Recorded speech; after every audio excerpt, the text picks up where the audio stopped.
ഇപ്പോൾ ദഹന പ്രശ്നങ്ങൾ വളരെ കൂടുതലായിട്ട് ചെറുപ്പക്കാരിലും കണ്ടുവരുന്നുണ്ട്. നമ്മൾ കൂടുതലും ട്രീറ്റ് ചെയ്യുന്ന ഒരു ഏജ് ഗ്രൂപ്പ് നോക്കുകയാണെങ്കിൽ 15 തൊട്ട് 35 വയസ്സിന് ഇടയിലുള്ളവരെയാണ് നമ്മൾ കൂടുതലായിട്ടും ദഹന പ്രശ്നങ്ങൾക്ക് നമ്മുടെ അടുത്ത് ട്രീറ്റ്മെന്റിന് സമീപിക്കുന്നതും നമ്മൾ കൂടുതൽ ചികിത്സിക്കുന്നതും. ഇതിന് കാരണം എന്താണെന്ന് ചോദിക്കുകയാണെങ്കിൽ നമ്മുടെ ഭക്ഷണ രീതിയും ജീവിതശൈലിയും തന്നെയാണ് ഇതിന് പ്രധാനമായിട്ട് കാരണം. ഏറ്റവും പ്രധാനപ്പെട്ട കാരണം വളരെ വൈകി ഭക്ഷണം കഴിക്കുക, വളരെ വൈകി ഉറങ്ങുക, വളരെ വൈകി എണീക്കുക. ഇതുകൊണ്ട് എന്താണ് ദോഷം എന്ന് നിങ്ങൾ ചോദിക്കുന്നുണ്ടാവും. പക്ഷേ ഇത് 1-2 ദിവസം ഇങ്ങനെ ചെയ്താൽ കുഴപ്പമൊന്നുമില്ല.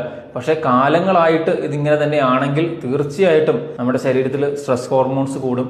അതുകൊണ്ട് തന്നെ അസിഡിറ്റി കൂടും. കുടലിൽ ചീത്ത ബാക്ടീരിയ അമിതമായിട്ട് വളരും. ഒരുപക്ഷെ ഇങ്ങനെ രാത്രിയിൽ വൈകി കിടക്കുന്നതും വൈകി ഭക്ഷണം കഴിക്കുന്നതും വൈകി എഴുന്നേൽക്കുന്നതും ഒരുപക്ഷെ ജോലിയുടെ ഭാഗമായിട്ടൊക്കെ ആയിരിക്കാം. അങ്ങനെയുള്ളവർക്ക് നമുക്ക് ചെയ്യാൻ പറ്റുന്ന ഏറ്റവും ബെസ്റ്റ് കാര്യം വളരെ ലൈറ്റായിട്ട് രാത്രിയിൽ ഭക്ഷണം കഴിക്കുക. മത്സ്യമാംസാദികൾ രാത്രിയിൽ കഴിക്കാതിരിക്കുക എന്ന് മാത്രമേ അതിൽ പറയാനുള്ളൂ.